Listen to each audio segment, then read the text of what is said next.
Sige na, katulong lang siya. Hayaan mo siyang maglaro, kailangan namin ng pansin. Sabi ni Mariano Diaz nang parang wala lang, na parang tinatanggal lang ang alikabok. Pero ang mga salita ay tumusok sa marangyang ika-50 palapag executive lounge ng nakakagulat na talim. Nag-ikot ang tawa sa buong silid, umalingaw-ngaw sa mga salaming pader at makinang na bakal. Nagkagulungan ang mga kristal na baso. May napailing mula sa isang tao sa HR. Isang vice president ang nagtataas ng kilay, na aliw, at sa gilid ng eksena, katabi ng isang marmol na haligi na may kasama pang cleaning cart, nakatayo si Carmen Soriano. Itim ang uniforme, may luma at suot-suot na name tag, mga guwantes na nakaipit sa bulsa, kalma ang mga mata, tahimik na parang estatwa. Walang nakakaalam doon na dati pinangungunahan ni Carmen ang pambansang chess circuits. Bilang isang bata mula sa Southside, tinawag siyang Rook Whisperer noong 13 anyos pa lang siya. Bago ang aksidente ng kanyang ama sa trabaho, bago ang pagkasira ng bato ng kanyang ina, bago nawala ang scholarship at bago itago ang chessboard na parang isang nakakalimutang pangarap. Ngayon, siya ay naglilinis ng sahig habang ang mga executive ay nagbibigay ng mga talumpati tungkol sa pagbabago. Sige, puntahan mo. Ang utos ni Mariano papunta sa chessboard sa gitna ng lounge. Ang espesyal na bisita ngayong gabi ang pwedeng umupo. Hindi sumagot si Carmen. Dahan-dahan siyang lumapit, iniwan ang kanyang cart. Huminto siya sa harap ng board at tinignan ito ng may kilala at pamilyar na tingin na ikinagulat ng ilan sa mga leather chairs. Marunong siya maglaro, di ba? Bulong ng isang tao. Tumawa naman ang isa. Hindi ito checkers, mahal. Kumuha si Carmen ng upuan. Itim ang kukunin ko, sagot niya ng simple. Namutla si Mariano. Itim, mapanakot? Hindi siya sumagot. Tahimik siyang inayos ang mga pyesa. Galaw ng mga kamay ay mula sa instinct, hindi palabas, hindi pag-aalinlangan. Talagang galing, nagsimula silang maglaro. Nagsimula si Mariano ng may kumpiyansa, gamit ang mga agresibong galaw na hinasa sa Ivy League tournaments at mga high-end charity matches. Tumugon si Carmen na parang ilog na dumadaan sa bato, tahimik, matatag at hindi mapipigilan. Sa ika-5 galaw, lumala ang ekspresyon niya. Sa ika-10, naging tahimik ang buong silid. Sa ika-13, nag-alinlangan siya. Sa ika-19, wala nang puwang ang kanyang hari. Checkmate, tumayo si Carmen. Salamat po sa laro, Ginoong Diaz. Babalik na ako sa trabaho ko. Lumiko siya, kinuha ang kanyang cart, at naglakad patungo sa elevator na parang walang nangyari. Pero may nangyari at nang magsara ang pinto sa likod niya, nanatili ang makapal na katahimikan sa silid. Higit pa sa palakpakan, higit pa sa saya, paggalang. Kung naantig man ang puso mo ng bahagya sa sandaling iyon, pindutin ang like bilang parangal sa lakas ni Carmen sa harap ng panghuhusga. Mag-iwan ng komento sa ibaba. Baka ang iyong mga salita ay makatulong sa isang taong kailangan nitong marinig ngayon. Tumingin si Mariano sa chessboard. Tahimik ang buong silid. Tanging tunog ay ang mahina na ugong ng bentilasyon at ang malambot na pagdulas ng sapatos ni Carmen sa marmol. Hindi niya iniinom ang kanyang inumin. Hindi niya inilipat ang mga pyesa. Naupo lang siya, nakatitig sa upuan na katatapos lang niyang iwan. Parang may nabuksang bagay sa loob niya. Hindi dahil sa laro, kundi dahil nakita siya, lubos na nakita. At sa unang pagkakataon, hindi matukoy ni Mariano Diaz kung siya ba ang gumagalaw ng mga pyesa o siya ang ginagalaw. Halos hindi na niya maalala ang natitirang bahagi ng gabi. Kahit pa umalis na ang mga bisita, unti-unting humina ang kanilang mga tawa at naging mahina na mga bulong at nagsimulang mag-ayos ang mga staff na natili siyang nakaupo, tahimik, malayo, talo. Iipunin ko na po ba ang board, sir? Mahinahong tanong ng isang junior assistant. Walang sinabi si Mariano. Dahan-dahan siyang tumayo at umalis. Iniwan ang board na nakapirmi sa kanyang pagkatalo. Gabi na yon, hindi siya makatulog.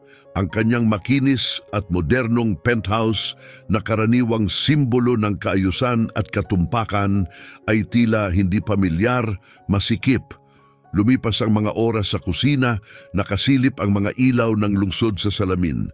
Nagniningning ang screen ng laptop habang ang mga daliri niya ay naghahanap ng mas mabilis kaysa isip. Carmen Soriano, 10 resulta, wala siyang makita na siya. Walang LinkedIn, walang social profiles na tumutugma sa mukha niya. Walang tala sa mga chess database. Ingay lang. Iba pang mga Carmen, iba pang mga buhay. Pero hindi siya na ginawang talsik ang bawat taktika niya na parang nakita siya ng lubusan. Pagsapit ng 3:00 ng umaga, sinusuri niya ang mga archives ng US Chess Federation, mga taon ng youth tournaments. Walang listahan ng Carmen Soriano, walang final appearances, walang scores, walang mga larawan. Parang hindi siya kailaman nag-exist sa chessboard. Pero hindi pwedeng ganon. Hindi basta-basta ang galing niya. Ang paraan ng pagbaliktad niya ng galaw ni Mariano at pagbato nito pabalik, galing yan sa disiplina. Mula sa tunay na karanasan. Mula sa isang taong dati hindi mapipigilan. Pagkatapos, sa isang malabong larawan mula sa 2,000 na lokal na torneo, Southside Youth Invitational, napansin niya ang isang pamilyar na mukha sa gitna ng mga tao. Parehong mahinahong tingin, parehong pagkiling ng ulo, parehong tirintas na maayos na nakatago sa isang tainga. Ang caption sa ilalim nito, Carmen S. Yun na yon, napabuntong hininga siya, isinara ang laptop, hinaplos ang muka. Ano ba ang ginagawa niya? Hindi ito tungkol sa paghihigante, hindi talaga. At hindi rin ito tungkol sa pagkasira ng pride. Hindi yung karaniwan niyang nararanasan. Ito ay iba. Hindi lang siya natalo sa laro. Nakita siya ng isang taong pilit hindi pinapansin ng mundo. Kinabukasan kinansela ni Mariano ang 2 mahahalagang tawag sa mga investor. Pumunta siya sa Veritas Corp, nasuot pa rin ang itim na shirt mula kagabi. Tumingin ang kanyang executive assistant nang may pagkalito. "Okay ka lang po, sir?" tanong ng isang tao. "Mabuti naman," mabilis na sagot ni Mariano. "Huwag masyadong puno ang schedule ngayon." Hindi na siya nagdagdag pa. Pagkatapos sa isang kakaibang hakbang, isang bagay na hindi niya nagawa sa lahat ng taon niya bilang CEO, ginamit ni Mariano ang service elevator papunta sa basement kung saan nagtatrabaho ang maintenance at custodial staff. Amoy disinfectant at dumurukot na pintura ang hangin doon. Sa itaas, mahina ang pag-flash ng mga fluorescent lights. Naglakad siya sa mga pasilyo, tinatawid ang mga janitor na nagtatanong sa kanya ng naguguluhang tingin at mga maintenance worker na huminto sa ginagawa nila, hindi sigurado kung paano mag-react. Pero hindi tumigil si Mariano. Naghahanap siya ng isang tao. Hindi naroon si Carmen. Isang clipboard sa facilities office ang nagsabing naka-off duty siya. 2 araw na nakaschedule na leave. Walang nakalistang numero, walang home address, walang emergency contact sa file. Pagbalik niya sa opisina, naglakad siya ng walang tigil. Muling tiningnan ang company directory pero wala pa ring ibang impormasyon maliban sa employee badge ID at shift hours niya. Inisip niyang kontakin ng HR pero alam niyang magdudulot iyon ng problema. Isang inquiry na ganyan ay magtataas ng flags. Baka magresulta pa sa investigasyon. Hindi iyon ang gusto niyang daanan. Kaya sa halip naghintay siya, lumipas ang 2 araw. Sa ikatlo, nagtagal si Mariano sa executive lounge. Nagkunwaring nire-review ang architectural plans para sa bagong product rollout. Pero ang tunay na dahilan ng kanyang pagtigil ay ang chessboard. Iniwan niya ito nang nakaharap sa kanya ang mga puting pyesa. Eksaktong 11:43 ng gabi, narinig niya ang malambing at pamilyar na pag-squeak ng isang rolling cart na papalapit. Dahan-dahang pumasok si Carmen. Nang makita siya, hindi nagbago ang ekspresyon niya. Nakatitig siya kay Mariano ng kalmado at matatag, parang tubig na hindi nagagalaw kahit may bagyo sa ibabaw. Tumayo si Mariano. "Hindi ko ibig humble ka," mahina niyang sabi. Halos naduduwal ang mga salita. "Hindi mo ginawa," sagot ni Carmen habang isinusuksok ang guwantes. "Humiling ka ng laro. Binigyan kita." Nilinaw niya ang kanyang lalamunan. "Magaling ka talaga." "Non!" sagot ni Carmen, pinupunas ang ibabaw ng mahabang glass table. "Matagal na yon." Lumapit siya sa board. "Saan mo natutunan?" Hindi agad sumagot si Carmen. Nag-spray siya ng panlinis sa countertop at pinunas ng paikot-ikot at maayos. "Tinuturuan ako ng tatay ko," sabi niya sa wakas. Nagtatrabaho siya sa steel mill. Naglalaro kami ng chess sa parke pagkatapos ng shifts niya kasama ang iba pang mga lalaki sa planta. Pinapanood ko siya noon. "Paano naman ang mga torneo?" "Hinanap ko bago ako pumasok sa high school." "Bakit?" tanong ni Mariano. Tumingin siya ng sandali. "Kasi hindi pang ilaw sa bahay ang mga pangarap at hindi kumakain ng pag-asa ang mga kapatid kong babae." Walang nasabi si Mariano. Bumalik si Carmen sa kanyang cart. Tinuro ni Mariano ang board. "Laro tayo ulit," mahina niyang sabi. "Walang audience, walang palabas. Tayo lang." Nag-alinlangan siya. Ang katahimikan sa pagitan nila ay naging mahaba, mahigpit at puno ng kawalang katiyakan. Pagkatapos ng walang salita, lumapit siya sa board, kinuha ang mga itim na pyesa sa kanyang panig at bulong. "Kung bubuksan mo ulit sa King's Gambit, ilalagay ko ang mesa." Hindi napigilan ni Mariano ang ngiti. Umupo siya, naglaro sila. Ngayon, hindi siya winasak ni Carmen. Sa halip, pinanatili niyang malumanay at mahirap sundan ang galaw. Parang hawak niya ang ritmo sa kanyang palad. Pinipilit si Mariano na intindihin ito. Isa-isang galaw, umusad ang laro. Pagkatapos ng 34 na galaw, nagtapos sila sa tahimik na tabla. "Dapat ko nang punasan bago matuyo ang wax," sabi niya. Tumatayo mula sa upuan. Tiningnan ni Mariano ang board. "Ikaw ang pinakadisiplinadong manlalaro na nakaharap ko." Umangat ang balikat niya. "Madali lang maging disiplinado kapag gulo ang buhay mo." Nagsimulang umalis si Carmen, marahang umuugong ang gulong ng cart sa tile. Tinawag siya ni Mariano, "Carmen." Tumigil siya, lumingon.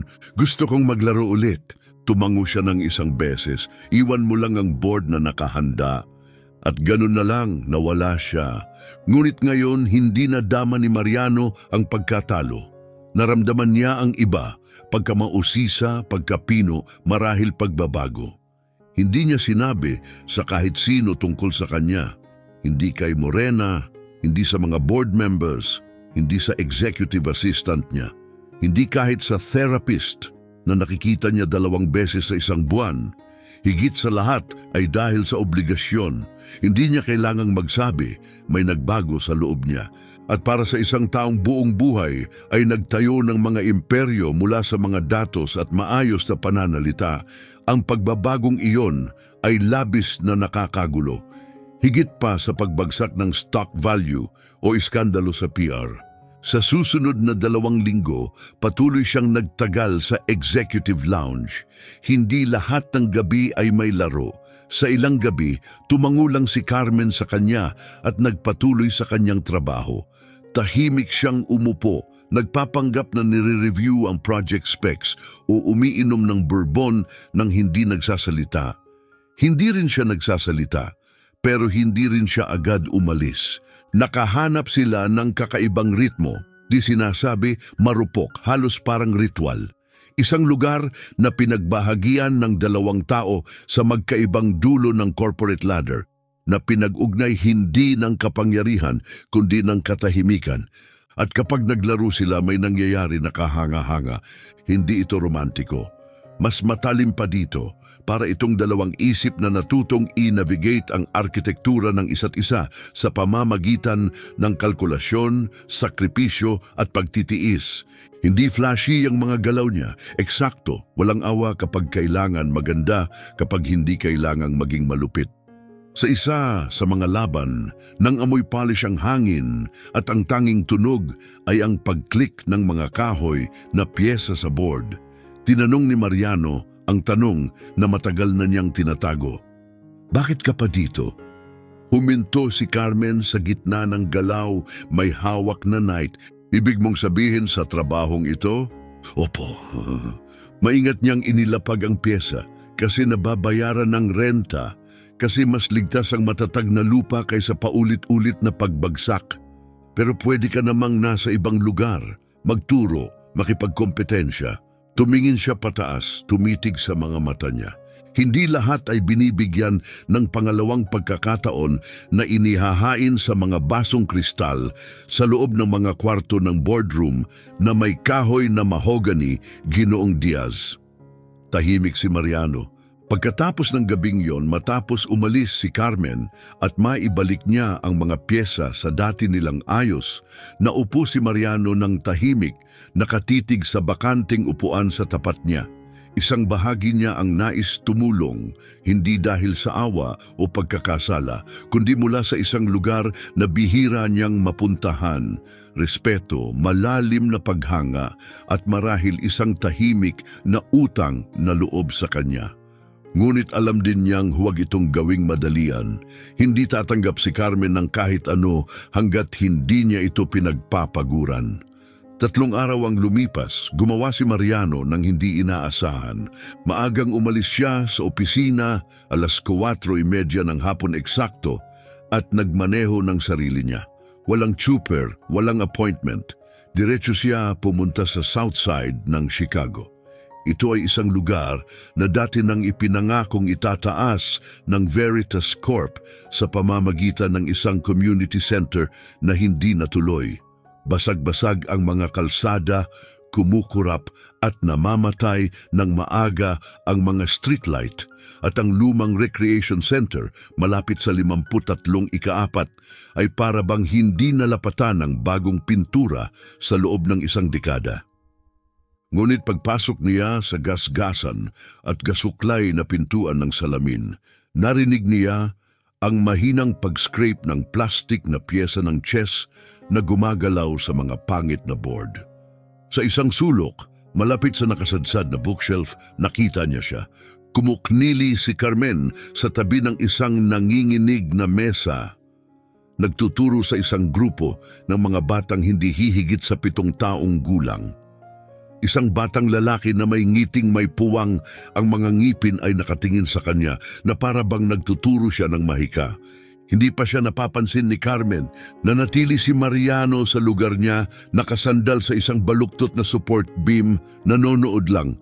Hindi siya naroon para magpahanga, hindi siya naroon para mabuhay. Ginagawa lang niya ang dapat niyang gawin, magturo. Nang magsimulang mag-impake ng board ang mga bata, napansin siya ni Carmen. Ilang bata ang tumingin sa matangkad na estranghero na nakasuot ng mamahaling Amerikana at nagbulungan. "Sundan mo ako?" tanong niya dahan-dahang tumatayo. "Nagtanong-tanong ako," sabi niya. "Sinabi nila na nagbo-volunteer ka dito tuwing Sabado." "Sinusundan mo ba lahat ng kalaban mo?" tanong niya na nakataas ang kilay.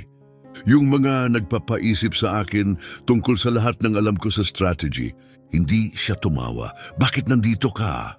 Nag-alinlangan si Mariano. "Dahil nararapat kang lumaki sa mas malaking entablado. At gaano man kahalaga ang lugar na ito, hindi dapat ito ang hangganan mo." "Huwag," matatagang tinig niya. "Huwag kang magdala ng proposal na kawanggawa. Hindi ko kailangan ng logo mo sa dingding o ang pangalan mo sa resibo ng donasyon." Tumingin siya sa mga mata niya. "Pag-usapan natin ang bagay na walang pangalan." Mula sa kanyang Amerikana, kinuha niya ang isang nakatiklop na flyer para ito sa paparating na Chicago Open Chess Tournament. Kinuha ito ni Carmen, mabilis itong binasa, napangit ang mukha niya.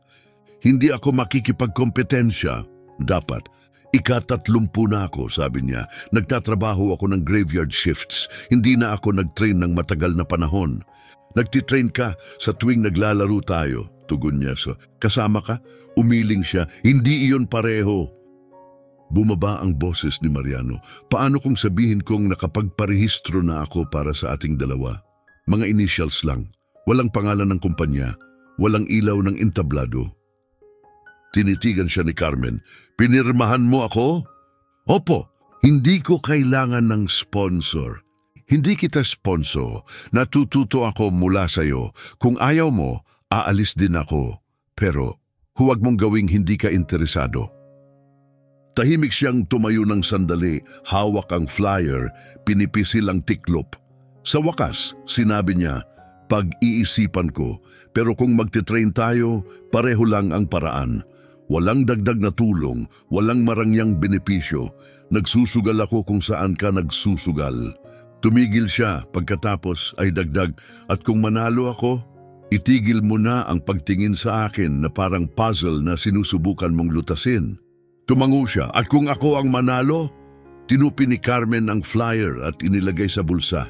Maiintindihan mo kung bakit hindi lahat ay tungkol sa panalo. Gabi iyon sa opisina, inalis ni Mariano ang magarang glass and ivory chessboard mula sa lounge.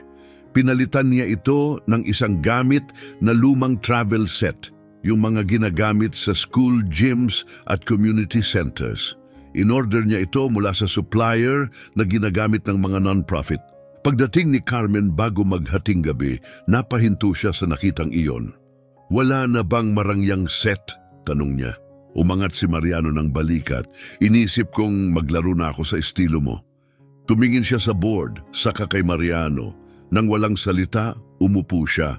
Sa pagitan ng unang galaw ng pawn at ng ikatlong tabla, may nagbago. Hindi na ang mga laban ay para lang sa kontrol. Naging usapan na sila. At si Carmen, hindi na siya isang palaisipan na hindi niya maintindihan. Naging salamin siya. Isang refleksyon na nagpapakita sa kanya ng mga bahagi ng sarili na napabayaan dahil sa kapangyarihan at tagumpay. At ngayon, handa na siyang makita ang mga ito. Hindi nagtagal nagsimula ang chismis sa opisina. Nananatili siya hanggang gabi-gabi. Sabi ng isang tao sa marketing habang hinihalo ang cream sa kape, narinig ko, tinuturuan daw niya ang isang tao mula sa night shift. Dagdag ng isa, kalahating interesado, kalahating may duda. Sa huli, dumating ang tanong na matalim, sandali lang, ang janitor? Pagkatapos ng 2 linggo, naramdaman ni Carmen ang pagbabago. Mga tingin na tumatagal ng sobra sa dapat. Mga usapan sa pasilyo na humihinto kapag pumasok siya.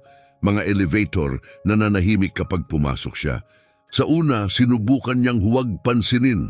Pinaalalahanan niya ang sarili, nakalampas na siya sa mas malala. Kahirapan, sakit, pagkawala. Pero ito, iba ito. Ito ay tahimik na paghuhusga. Paghuhusga ng korporasyon at mas matalim ito kaysa inaasahan. Ginawa ng klase at lahi. Pinakinis ng mga profesional ng ngiti at makinang na sapatos. Isang gabi, matapos ang isa pang laban nila ni Mariano na nagtapos sa tabla, dali-daling nagimpake si Carmen. May bumubuo na sa loob niya. Nagmamadali ka. Obserbahan ni Mariano habang maingat niyang inilalagay pabalik ang kanyang hari sa velvet-lined case. Marami pa akong sahig na lilinisin, sagot ni Carmen, nakatuon ang mga mata sa harap. Nakahilig si Mariano sa kanyang upuan. Galit ka. Hindi, nagsinungaling siya. Carmen, hindi ako yaya mo, Ginong Diaz. Sagot niya ng matalim, huli niyang tiningnan ang mga mata niya. Anuman ang nangyayari sa pagitan natin, para na itong gasolina para sa mga taong naniniwala na hindi ako bagay dito. Niyakap ni Mariano ang kanyang panga, huminga siya ng dahan-dahan. Gusto mo bang tumigil na akong pumunta? Hindi iyon ang sinabi ko. Ano ang gusto mo? Nag-alinlangan siya, lumambot ng kaunti ang boses. Nasanay ka ng hindi maintindihan, pero nakakapasok ka pa rin sa taas. Wala akong ganong option. Isang maling galaw, isang chismis, at bigla na lang parang nilalaro ko ang sistema. Tiningnan siya ni Mariano at dahan-dahang tumango. Naiintindihan ko. Kinabukasan, natagpuan ni Carmen ang isang nota na nakasilid sa ilalim ng travel chessboard. Magpapalayo muna ako sa paningin, pero patuloy akong maglalaro. Kung gagawin mo rin, iiwan ko dito ang galaw ko, isa bawat gabi. At totoo nga siya, 4 na gabi sa sunod-sunod. Sa bawat pagdating niya, may isang galaw na nakalagay, palaging may sulat kamay na note malapit dito, E4 NF3, EKSG Chams. Hindi siya sumagot. Inililipat lang niya ang mga piyesa bilang tugon, sagot sa katahimikan. Kakaiba, may pagka-intimate sa sarili nitong paraan. Usapan na dinala sa ritmo ng laro, walang salita, walang saksi. Chess language mutual na pagkakaintindihan. Ngunit sa labas ng mga palitan sa gabi, tumindi ang pressure. Tinawag si Carmen sa HR. Malamig at sterile ang silid, puting mga pader, glass table, mga generic na art prints. Para itong lugar kung saan nalalaman ng tao na sila ay redundant. Gusto lang naming matiyak na nananatiling profesional ang lahat. Sabi ng babae sa beige blazer, ang ngiti niya ay sobrang perpekto. May mga alalahanin na lumabas.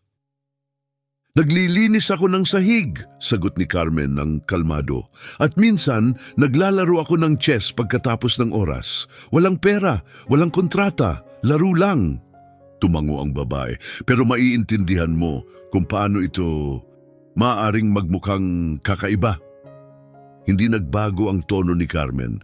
Naiintindihan ko na ang mga hitsura ay pribilehiyo ng mga may titulo sa opisina. Tumayo siya. Dinidisiplina ba ako? Hindi, sagot ng babae na guluhan at may trabaho pa ako. Umalis siya ng walang dagdag na salita. Gabi iyon, pinag-isipan niyang huwag na pumasok sa executive lounge, hayaan ng iba ang sahig niya. Ngunit may isang bagay na pinabalik siya. Sa loob ang board ay nakaset na sa gitna ng laro. Sa gitna, isang matapang na queen sacrifice, hindi inaasahan, matapang. Ngumiti siya, napapansin nga niya, ginawa niya ang galaw niya. Ngayon, hindi siya umalis ng tahimik. Naglisan siya na may iniwang nota, magaling ang pagtatangka. Pero 3 galaw na ang nakalipas, naka-expose na ang diagonal mo. Kinabukasan, tumawag si Mariano ng pribadong pulong kasama ang Board of Directors. Inaasahan ang quarterly updates, budget forecasts, restructuring plans. Sa halip, nag-abot siya ng isang papel na may titulong Community Initiatives Proposal, Southside STEM and Chess Program Pilot. Isang board member ang nagtataas ng kilay. Gusto mong pondohan ang chess mentorship program? Opo. Diretso ang sagot ni Mariano. Nabigo na tayo sa bahagi ng lungsod na ito noon. Panahon na para gumawa tayo ng totoong pagbabago. Paano naman ang tingin ng iba? Tanong ng isa. Tumutukoy sa mga bulong-bulungan. Tumingin si Mariano pataas. Simple lang ang tingin ng publiko. Isa tayong kumpanya na gumagawa ng aksyon sa likod ng mga ideya. At ang ideya ay ito. Ang talento ay hindi palaging nakasuot ng suit at tie. Minsan, nakasuot ito ng gloves pangtrabaho. Pumasa ang inisyatibo, halos hindi lang. 3 araw pagkatapos, may dumating na bisita kay Carmen sa rec center. Isang babae na nakasuot ng crisp green suit ang nagpakilala bilang kinatawan ng Veritas Foundation. Nais naming suportahan ang programa mo tuwing Sabado. Sabi niya ng mahinahon. Transportasyon, bagong board, mga supplies, lahat ay sagot namin. Walang kondisyon, mga anonymous na donor. Ikinipit ni Carmen ang mga mata. May kinalaman ba ito sa lalaking palaging puti ang pyesa? Ngumiti lang ang babae. Gabi iyon bumalik si Carmen sa executive lounge. Nandun na si Mariano, nakatayo na may mga kamay sa likod. Naghihintay, hindi nang aakala. Lumapit siya sa board, gumawa ng galaw at umupo. So, ikaw na ang magsisimula ng laro ngayon? Tanong niya. Iniisip ko, sobra-sobra na akong nagbigay daan. Ngumisi siya. Walang kinalaman ng donasyon sa akin, by the way. Siyempre naman, Hindi ko gusto pang insultuhin ang pride mo. Hindi ito pride, sagot niya, nakatingin sa board. Patunay ito na ang mga tulad ko ay pwedeng umangat nang hindi kailangan iligtas. Pwede akong mag-alok ng palitan, sabi niya. Tumingin siya kay Mariano. Sige nga. Magte-train ka para sa torneo, sabi niya, at magte-train ako kasama mo. Laro sa laro, walang shortcut, walang pribilehiyo, 5 umaga sa isang linggo bago magsimula ang mundo. Pinag-aralan siya ni Carmen ng mabuti. Nagtatangka ka bang umunlad? Nagtatangka akong hindi mahuli? Inilipat niya ang bishop niya pasulong. Kung ganyan, tumigil ka na sa salita, sabi niya, at maglaro na. At ganun na, nagsimula silang muli. 2 manlalaro, 2 magkaibang mundo at isang board na kailanman ay hindi tunay na pantay. Hanggang ngayon, tumunog ang alarma ng alas 4:45 ng umaga sa simpleng apartment ni Carmen, pumapailan lang sa dilim na parang talim. Hinawakan niya ito at pinatay ng mabilis gamit ang karanasan. Pagkatapos, tahimik siyang tumayo, handang magsimula. Tahimik ang apartment ni Carmen, nangingibabaw pa rin ang bahid ng lavender tea at ang amoy ng floor polish na nanatili sa kanyang uniforme. Pagsapit ng alas 5:15 ng umaga, naglalakad na siya ng mabilis sa mga kalye ng South Side. Hindi sapat ang kanyang windbreaker para labanan ang lamig ng umaga sa Chicago, ngunit hindi siya napabuntong hininga. Bitbit niya ang isang lumang canvas bag. Nasa loob nito ang isang kahoy na chess set at isang thermos ng mahina ang kape. Matigas ang mga daliri niya, pagod ang mga mata, pero abala na ang isip niya. Nag-iisip sa mga pattern, mga pagkakasunod-sunod sa estratehiya. Sa isang kanto ng kafe malapit sa Roosevelt at Wabash, naghihintay na si Mariano. Nag-iisa siyang nakaupo sa pinakalayong booth, umiinom ng plain black coffee mula sa basag na tasa. Ang lugar ay para sa mga maagang commuters at wala nang mapansing espesyal ni hindi alintana na ang CEO ng Veritas Corp ay kasama sa agahan ng isang babaeng nakasuot ng tsinelas panglinis. "Late ka na," sabi niya nang hindi tumitingin. "Palagi akong late kapag sinusubukan mong itulak ang smug na Scandinavian defense mo," sagot ni Carmen habang umuupo sa tapat niya. Walang kwentuhan, walang kamusta ang gabi mo. Isang chessboard lang ang nasa pagitan nila at dali-dali nilang inihanda ang mga pyesa ng walang alinlangan. Naging ritual nila iyon, 5 umaga sa isang linggo, bago sumikat ang araw, bago magising ang lungsod. Naglalaro sila, nag-aanalisa at nilalabag ang estratehiya ng isa't isa. Sa katahimikan sa pagitan ng mga laro, may unti-unting dumating na tila pagkakaibigan. Nagdala si Mariano ng mga libro, mga treatises sa teorya, mga annotated classics, mga librong isinulat ni Nimzowitsch, Polgar at Kasparov. Tumugon si Carmen gamit ang muscle memory at street wisdom. Ang kanyang instinct ay hinasa ng karanasan, hindi ng akademya. Naglaro siya parang isang mandirigma, nag-aangkop ng mabilis. Naglaro si Mariano na parang isang strategist, tinatanggap ang topografiya. Sa pagdaan ng panahon, nagsimula silang magpalitan ng mga papel, parehong natututo mula sa isa't isa. Isang umaga, matapos na mahuli ni Carmen ang queen niya gamit ang simpleng pawn trap, naupo si Mariano ng nakahilig. Pinipisil ang kanyang mga templo. "Parang binabasa mo ang isip ko." "Binabasa ko ang mga pattern mo," sagot ni Carmen. "Hindi mo alam kung paano maging uncomfortable. Iyan ang pinakamalaking depekto mo." Tinitigan siya ni Mariano. "Lumaki ako sa discomfort," dagdag niya habang inaayos ang board. "Lumaki ka na protektado. Hindi pareho iyon." Sa hapon na yon, pumasok si Mariano sa main boardroom kung saan naghihintay ang head ng communications niya na may dalang printout. "Nakita mo na ba ito?" tanong niya. Inilapag ang papel sa mesa. Nakasaad sa headline, "CEO mentors janitor para sa chess tournament, totoong pamumuno o PR stunt." Sa ilalim nito ay mga malabong larawan, kuha sa bintana ng kafe, sina Mariano at Carmen na nakayuko sa chessboard, nahuhuli sa gitna ng tawa. Hindi ito inaprubahan, sabi ng babae, may tension sa boses. At nasa lahat ng sulok ang balita. Hindi nagpakita ng reaksyon si Mariano. Mabuti. Sir, sabi ko mabuti. Kung gusto nilang pag-usapan ang pamumuno, hayaan mo sila.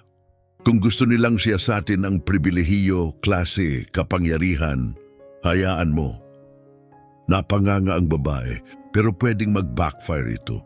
Subukan nila, sagot niya. Habang tinatanggap ni Mariano ang pansin, ibang klase naman ng pagsusuri ang hinarap ni Carmen. Isang araw sa trabaho, nakatagpo siya ng isang nakatiklop na papel sa kanyang locker. Walang pirma, walang sulat kamay na matutunton, 3 salita lang ang nakalimbag sa block letters. Alamin ang iyong lugar. Dahan-dahan niya itong pinilas, hindi dahil sa takot, kundi galit. Ang tipo ng galit na hindi sumasabog pero unti-unting kumukulo. Ang uri ng galit na sumasapit kapag ayaw mo na. Gabi iyon, nahuli siya sa rec center. Tapos na ang drills ng mga bata, tiningnan siya ni Coach Suarez. Okay ka lang ba? Mabuti naman, sagot ni Carmen habang ibinabagsak ang bag niya. Hindi ka mukhang okay. Sabi ko, mabuti naman, nakaiinis na sagot niya. Nagsalita pa siya ng bahagya sa isang mas matandang bata dahil nagatubiling magpalit ng rok. Napaatras ang bata. Hindi kailanman nagsigaw si Carmen. Hindi kahit minsan sa loob ng maraming buwan. Pagkatapos ng klase, naupo siya ng mag-isa sa gilid ng gym floor, nakapit ang mga kamao sa tuhod. Tahimik na dumating si Mariano, walang anunsyo.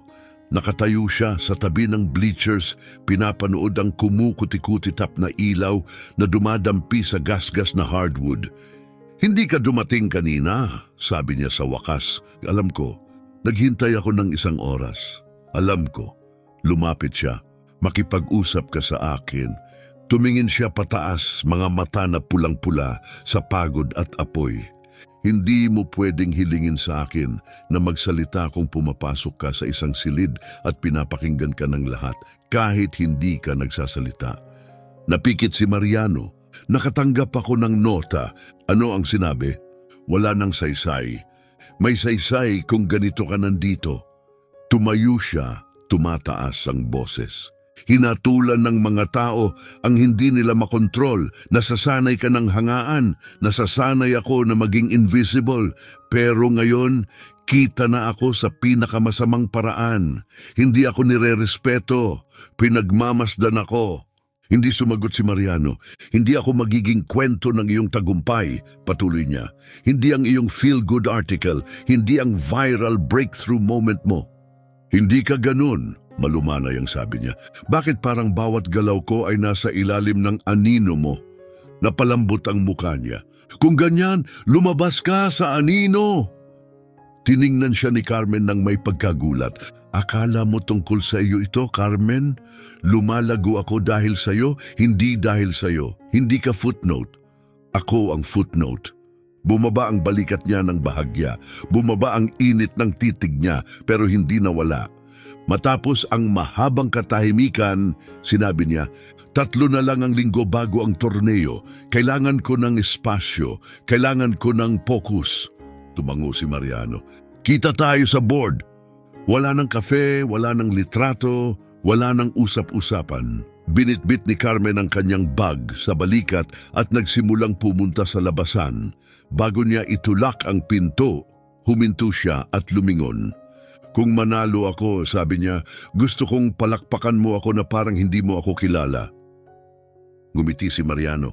At kung matalo ka? Hindi siya sumagot. Hindi na niya kailangang sagutin dahil sa kaibuturan, pareho silang alam na hindi iyon mangyayari. Ang bulwagan ng torneo ay puno ng tahimik na tensyon, isang uri ng tensyon na mas malakas pa sa ingay. Ito ay nasa isang na-renovate na ballroom ng hotel sa downtown Chicago. Puno ng fluorescent lights at mga dingding na beige na may bahid pa rin ng pandikit at alikabok. Nakaayos ang mga hanay ng folding table sa sahig. May mga standard na chessboard, plastic na chess clock at kalahating puno ng mga scorebook. Isang mahabang banner sa likod ang may nakasulat, Chicago Open Chess Championship, sponsored by the Illinois Chess Federation. Nakatayo si Carmen sa pasukan, mahigpit niyang hawak ang kanyang player badge na parang buhay na wire. Nakasuot siya ng simpleng navy blouse, madilim na pantalon at ang kanyang pangkaraniwang sneakers na linis hanggang kumislap ang talampakan. Sa paligid niya, mga grandmaster na nakasuot ng fitting na mga suit ang nag-uusap ng mahina. Mga batang prodigy na nagtatap sa tablets. Mga hobbyist na nakasuot ng polo at salamin ang nag-aayos ng mga board nila. Hindi siya tumutugma sa paligid. Pero sa unang pagkakataon, pakiramdam niya ay hindi niya kailangang mag-adjust. Sa kabilang dulo ng silid, pumasok si Mariano. Walang suot na suit, jeans lang at gray hoodie. Isa lamang siya sa mga kalahok sa listahan. Hindi siya lumapit. Nagbigay lang siya ng maliit na tingin. Tinalo ito ni Carmen. Sapat na iyon. Ang unang kalaban niya ay isang mid-tier club player mula Evanston. Magalang siyang ngumiti, may halong pangmamaliit at nagbigay ng mahina na komentaryo tungkol sa kanyang tapang sa paglahok. Natalo niya ito sa 27 galaw. Mas mahirap ang pangalawang laro, isang batang babae na mabilis, agresibo at matindi ang laro. Hindi ito inatake ni Carmen. Sa halip, pinabagal niya ang laro, pinatigil ang atake at tinugon ito ng may kalmadong katumpakan. Nauubos ang oras ng babae bago pa man ang posisyon. Pagsapit ng pagtatapos ng unang araw, hindi pa natalo si Carmen. Ngunit dumating pa rin ang mga bulong-bulungan. Sa tabi ng refreshment table, narinig niya ang mga nag-uusap. Hindi ba iyon yung janitor mula sa Veritas? Bulong ng isa. Hindi siya self-made, sagot ng isa pa. May tulong siya. Alam mo naman kung paano iniikot ang mga istorya. Hindi siya nagpa-apekto. Sanay na siyang mabura. Ngayon sinusulat nila siya muli. Sa kabilang dulo ng silid, nakaupo si Mariano nang nakafocus. Nilalabanan ang sarili niyang mga kalaban. Nanalo siya ng ilan, natalo ng isa, tabla ng dalawa. Pero hindi siya naroon para sa medalya. Hinahabol niya ang isang mas malalim na bagay, kalinawan. Pagkatapos ng kanyang huling laro sa gabi, tahimik na umalis si Carmen papunta sa lobby ng hotel para huminga. Kailangan niya ng espasyo mula sa mga orasan, mga boses at presyur na bumibigat parang humidity. Hindi niya inaasahan na makita si Mariano na nakasandal sa isang kolum, nakakross ang mga braso, mukha ay mahirap basahin. Magaling ang laro mo, sabi niya. Huminga siya ng pagod. Akala mo panalo na ako? Iniling niya ang ulo. Hindi, mukha kang may mawawala. Nagkatahimik sila ng sandali. Tapos tanong ni Carmen, bakit nandito ka pa? Huminto si Mariano. Dahil sa palagay ko, ito ang unang pagkakataon na nagmamalasakit ako kung sino ang mananalo maliban sa sarili ko. Tiningnan siya ni Carmen. Sige. Pag-amin niya, pangalawang beses. Ibinaba niya ang bag, umupo sa isang bangko at yumuko. Narinig ko ang mga sinasabi nila, bulong niya. Hulaan ko, sagot niya, umupo sa tabi niya. PR stunt ka lang, isang kwentong pampatakas sa masamang quarterly report. Parang ganun nga. Tumango siya nakatingin sa malayong dingding, hindi ko mapipigilan ang mga chismis, Carmen. Hindi ko kailangan na pigilan mo, sabi niya. Kailangan ko lang na huwag silang mahalaga. Tiningnan siya ni Mariano. Laro mo bukas na parang wala sila. Gagawa ako ng ganyan, sagot niya, tumatayo. Bago siya umalis, dagdag niya, sabi mo nagmamalasakit ka kung sino ang mananalo. Palakpakan kita, pangako niya. Malakas para marinig ng lahat. Mabilis ang ikalawang araw, masyadong mabilis. Ang kalaban niya sa ikatlong round ay dating college champion na may reputasyon sa pagiging mayabang. Binuksan niya ang laro gamit ang King's Indian Defense at nagbigay ng murang komento sa pagitan ng mga galaw. Mga puna sa kanyang postura, sa oras ng laro, pati sa buhok niya. Hindi sumagot si Carmen. Sa galaw 14, isinakripisyo niya ang bishop para makontrol ang gitna. Sa galaw 23, napagtanto ng kalaban, huli na isang patibong iyon. Check! Mahina niyang sabi, inilagay ang rook sa posisyon. Hindi iyon check, maanghang niyang sagot. Tiningnan niya siya ni Carmen ng matindi. Tumingin kang muli. Tiningnan niya at nanahimik, nagkagulay-gulay ang no.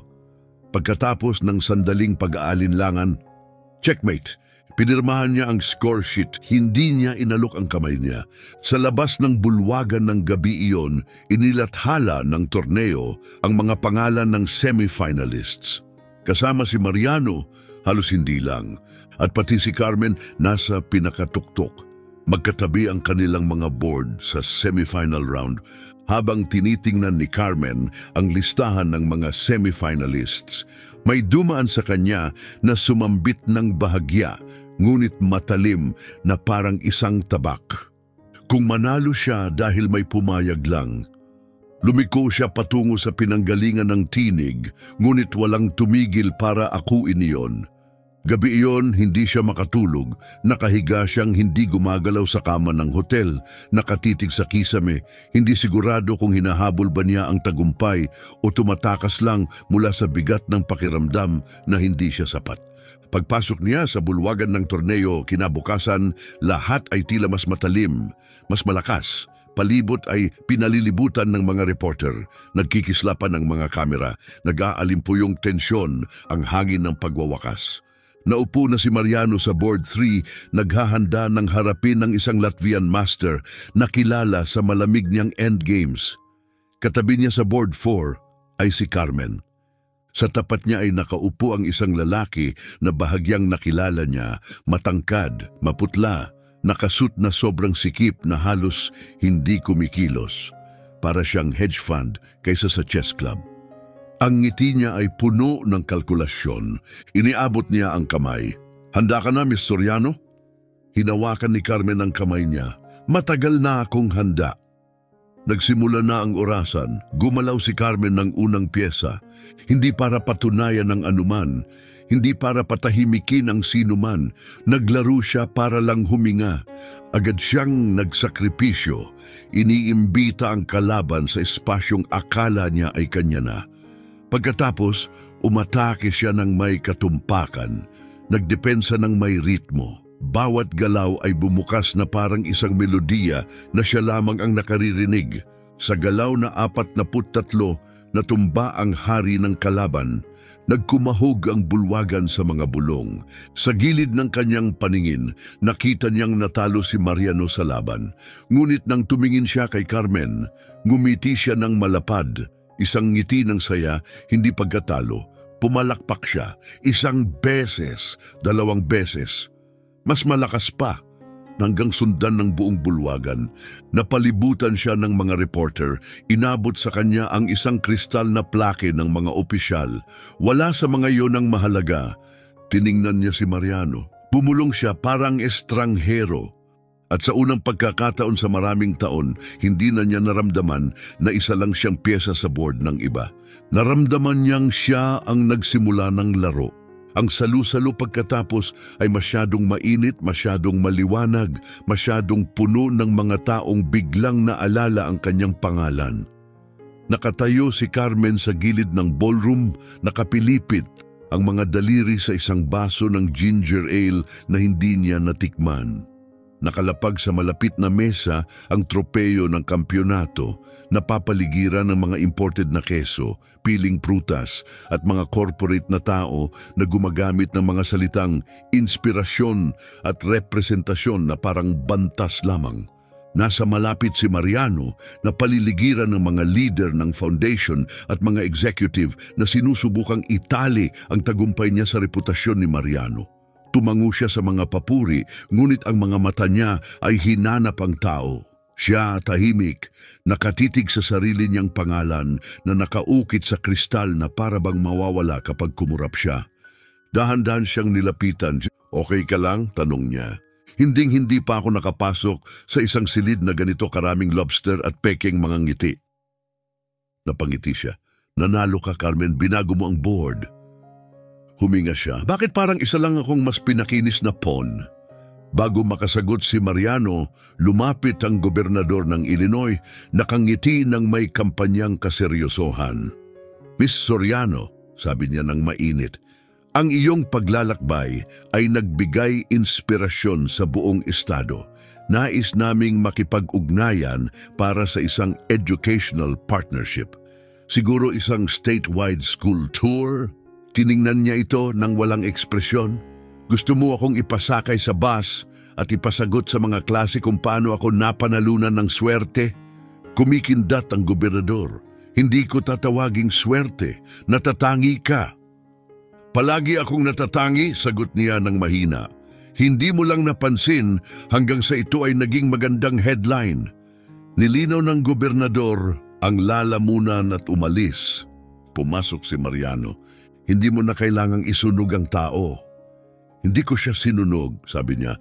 Pinailaw ko lang ang katotohanan at iniwan iyon. Tumingin siya pataas. Gusto ko nang umalis. Ngayon, oo, pwede ba tayong maglakad? Walang dagdag na salita, tumango si Mariano sa isang staffer, iniwan ang tropeyo sa mesa at sinundan siya palabas sa side door. Pumasok sila sa gabi. Sumalubong ang hangin ng lungsod, presko, malinis, totoo, tila isang restart. Naglakad sila ng tahimik ng 3 block bago lumiko sa isang tahimik na daan sa tabi ng Ilog Chicago. Ang mga ilaw mula sa isang matagal ng festival ay kumikislap pa rin sa ibabaw ng tubig. Proud ako sa iyo, sabi ni Mariano ng mahina. Hindi ko ginawa para sa iyo. Alam ko. Huminto sila sa gilid ng rails. Unti-unting humina ang mga tunog ng lungsod. Ang mga bangka ay banayad na kumikilos sa dilim. Dati dito ako naglalakad pagkatapos ng janitor shift, bulong ni Carmen. Nananatili ako hanggang sa pagsikat ng araw para lang ipaalala sa sarili na bahagi pa rin ako ng mundo, hindi lang mga fluorescent light at tubig mop. At ngayon, hindi ako sigurado, sagot niya lumingon sa kanya.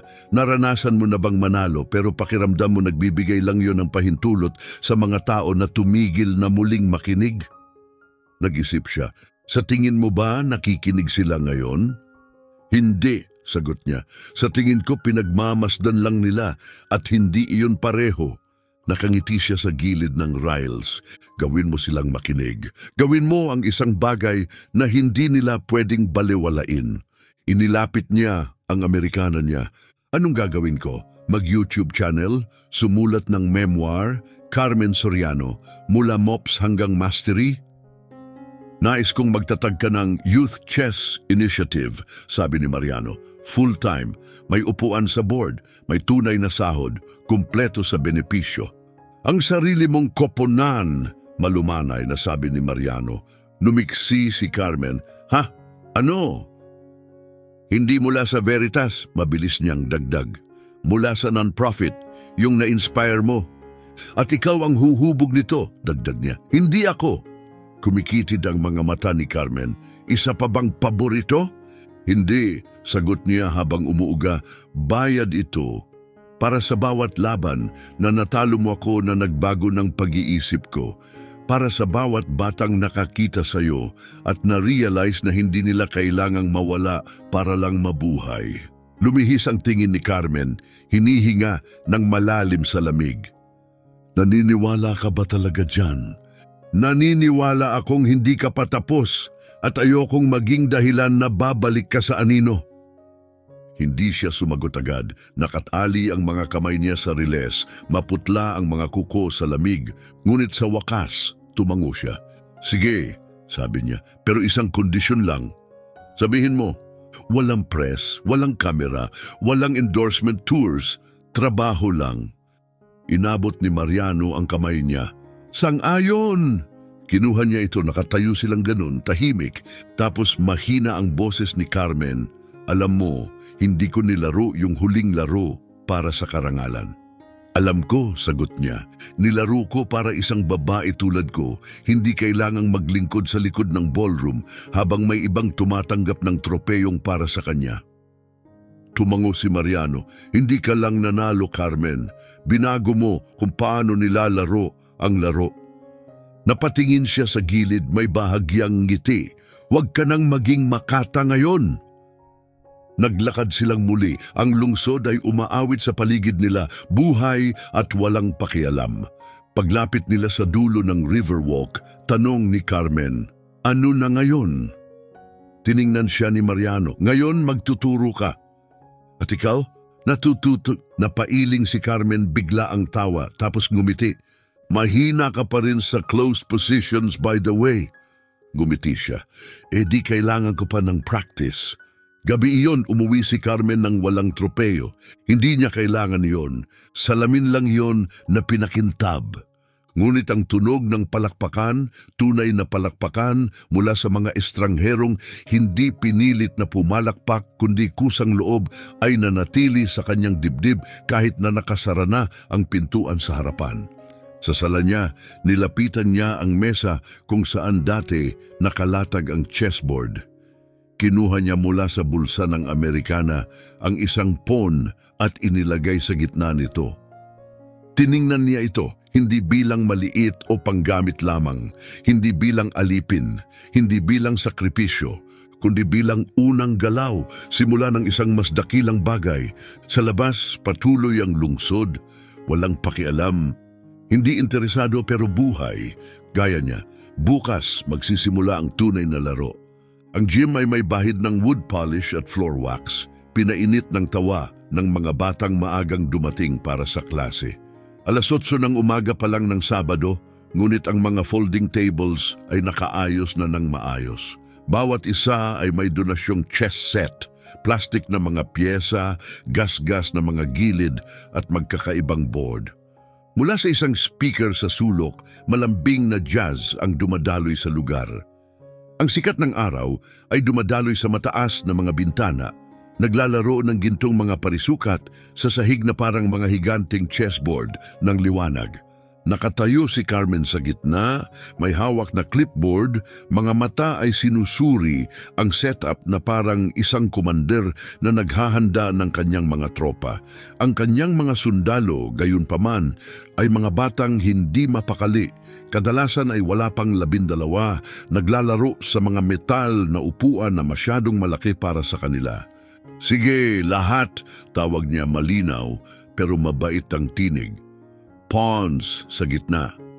Magsisimula tayo sa 10. Nagkagulo ang excitement sa grupo, parang enerhiya bago ang bagyo. Lumipas na ang 32 araw mula nang manalo si Carmen sa Chicago Open. Hindi niya binilang yon. Hindi na. Nakaimbak na ang tropeyo sa isang storage closet sa opisina ng non-profit, katabi ng sirang bentilador at mga hindi nagamit na flyers. Hindi niya kailangan itong ipakita. Ang trabaho ang nagsisilbing paalala. 2 linggo ang nakalipas, opisyal siyang pumasok sa bago niyang tungkulin, direktor ng Chicago Youth Chess Initiative. Isang titulong mahaba, biro niya kay Mariano, ngunit ipinagmamalaki niya ito ng tahimik. Kasama sa trabaho ang isang maliit na opisina, disenteng sahod, at napakaraming inaasahan. Hindi niya iniintindi ang una't pangalawa. Ngunit ang huli, ang bigat nito, dala niya ito bilang baluti. "Coach Carmen," lumiko siya. Si Anita, isang payat na 9 na taong gulang na may tirintas at nakakainggit ng ngiti, ay may hawak na worksheet. "Natalo ko si Diego sa 4 na galaw kahapon." "Natutulog ba siya?" Biro ni Carmen. Tumawa si Anita. "Ginawa ko pa nga yung back rank na itinuturo mo." "Sige," sabi ni Carmen, nakangiti. "Officially dangerous ka na."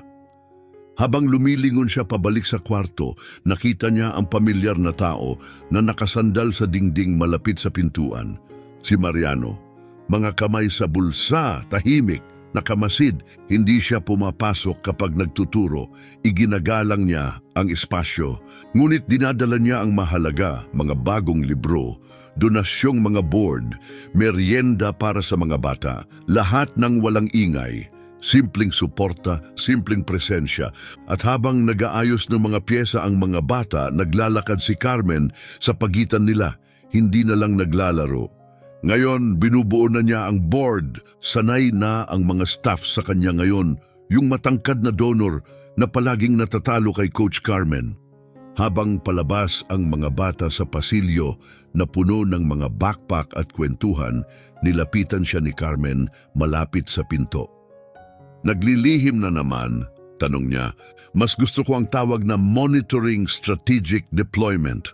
Mangumisi siya, gusto mo lang talagang panoorin silang maging mas mahusay kaysa sayo. Ako'y may kasalanan. Magkasama silang naglakad papunta sa maliit na kusina ng staff kung saan binuhusan niya siya ng kape nang hindi nagtatanong. Tinanggap niya ito ng parang ugali na nila, parang paulit-ulit na sayaw. Kumusta ang trato sa iyo ng non-profit board? Tanong niya habang umiinom. Para akong bahagi ng eksperimento sa siyensya na hindi nila lubusang nauunawaan, pero ayaw nilang tigilan ang paghulog ng pera. Natawa siya. Nais nilang maglunsad ng public campaign, dagdag niya. Media coverage, profiles. Sabi nila, panahon na para dalhin sa national ang Carmen story. Nawala ang ngiti niya. Ano ang tingin mo? Sa tingin ko, maingat niyang sabi, kung mas gusto mong gugulin ang buhay mo sa pagtulong sa mga bata kaysa sa pagtatayo ng isang brand, iyon talaga ang dapat mong gawin.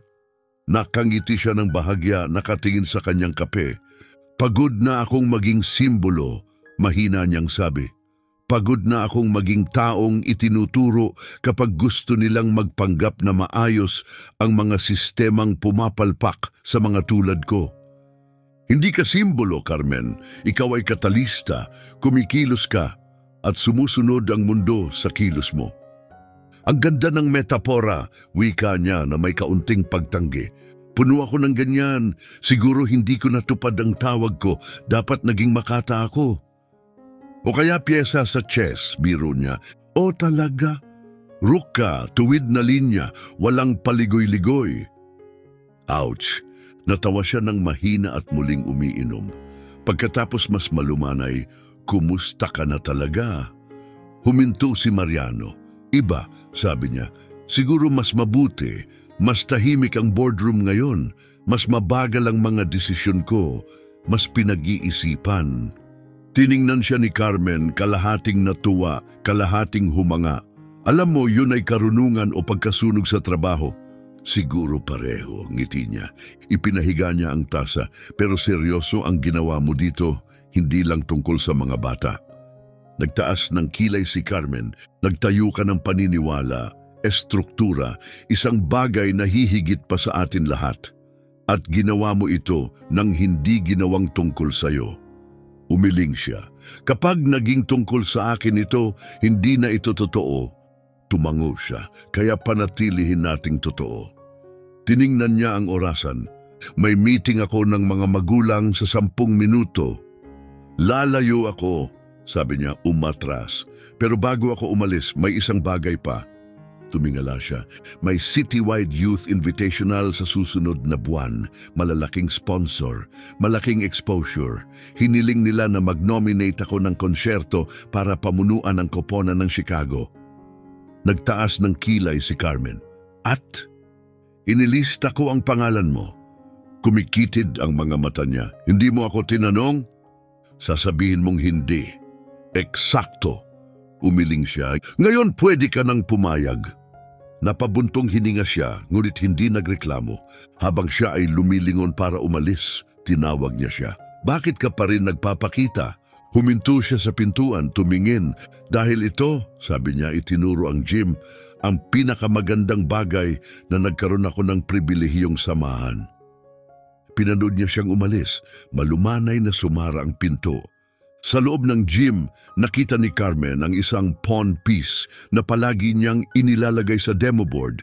Kinuha niya ito at pinasok sa pagitan ng mga daliri. Mainit ito mula sa sikat ng araw. Pagkatapos, maingat niya itong inilagay sa 8th ranggo, ang huling parisukat. Simula ng lahat ng iba pa, hindi nila nakuha ang pangunahing tropeyo. Ngunit isa sa mga bata niya, si Anita, ay napasama sa nangungunang 5. At para kay Carmen, sapat na iyon para magbukas ng bagong kabanata. Sa entablado, nilinaw ng MC ang kanyang lalamunan. At ngayon, bago natin tapusin ang seremonya, nais naming kilalanin ang isang tao na kung wala siya, hindi magiging posible ang lahat ng ito. Naramdaman ni Carmen na kumipot ang tiyan niya. Hindi, sana hindi. Ngunit palapit na ang spotlight sa kanya. Paki-welcome sa entablado ang babaeng nasa likod ng board, si Carmen Soriano. Agad na pumalakpak ang mga tao, hindi yung mahinang palakpak na kailangan lang gawin, kundi totoo, matatag at tapat. Mula sa mga bata, mga magulang, mga voluntaryo na buong araw nagayos ng upuan at nagbigay ng juice boxes. At sa likod palakpak na may matatag at proud na ritmo si Mariano. Pumasok si Carmen sa entablado. Masyadong mataas ang mikropono. Ibinaon niya ito ng may matatag na mga kamay na nakakagulat na matatag talaga. Hindi ako pumunta dito para mapansin, panimula niya. Malinaw ang boses.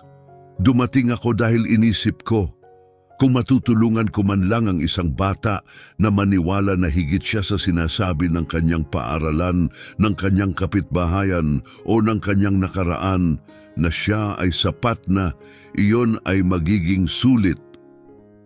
Natahimik ang buong silid, ngunit pinatunayan ninyong mali ang iniisip ko. Hindi lang kayo gusto maniwala sa sarili, gusto ninyong magtayo. Huminga siya ng malalim. Nung isang panahon, hindi kalayuan, ang tanging napapansin ng mga tao tungkol sa akin ay ang kariton na hinihila ko. Hindi ang pangalan ko, hindi ang isip ko, at lalo na hindi ang laro ko. May mga sumang-ayon na bahagya ang ulo, may mga matang namumugto. Ngunit ang kagandahan ng chess, pagpapatuloy niya, ay kahit ang pinakamaliit na piyesa ay pwedeng baguhin ang buong board kung sapat ang tapang nitong tawirin ito. Nagtagal ang sandali, pagkatapos sumabog ang bulwagan sa malakas na palakpak. Pagkatapos ng seremonya, lumusot si Carmen sa likod ng kortina. Kailangan niya ng 1 minuto para makahinga, para itupi ang lahat ng naramdaman niya sa isang maliit na bagay na kaya niyang dalhin. Hindi niya inaasahan na makita si Mariano ron, naghihintay na may hawak na 2 tasa ng kape, nakasandal ng malumanay sa mga props ng entablado. Inakala kong hindi mo gusto ang champagne, sabi niya. Kinuha niya ang tasa, nilamig-lamigan ng takip. Tama ang hinala mo. Umupo sila sa likod ng hagdanan, unti-unting nawawala ang ingay ng auditorium sa likuran nila. Nagawa mo, sabi niya. Nagawa natin. Tumingin siya sa kanya. Hindi, Carmen, ikaw ang gumawa. Nagbigay siya ng maliit at pagod ng ngiti. Hindi ka marunong humarang kapag pinupuri. Nagsusumikap pa ako, ngiti niya. Nagpapagaling pa. Uminom sila ng tahimik ng ilang sandali. Tinanong niya, ano ang susunod? Tiningnan ni Carmen ang kanyang tasa. Mas maraming bata, mas maraming board, mas maraming umaga na iniisip ng isang tao na hindi siya pwedeng manalo.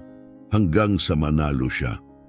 At ikaw, umiling siya, patuloy akong darating, patuloy na makikinig, patuloy na susulong. Dahan-dahan siyang tinango. May dala ako para sa'yo? Kumikitid ang mga mata niya. Kung isa pang plake na may mukha ko yon, ipatapon ko na sa ilog. Natawa siya, kinuha mula sa bulsa ni Mariano ang isang maliit at patag na kahon. Binuksan niya ito. Nasa loob ay isang inukit na pyesa ng chess, isang reina, gawa sa makintab na itim na walnut. Sa ilalim nito, nakaukit ang 5 salita. Bawat galaw mo ay may kabuluhan. Tinitigan niya ito ng matagal.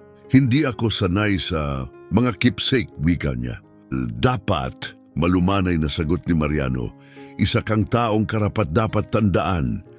Maingat niyang isinara ang kahon, ang takip ay sumara ng tahimik, panghuli. Salamat, nakatayo silang magkasama, walang nagmamadali.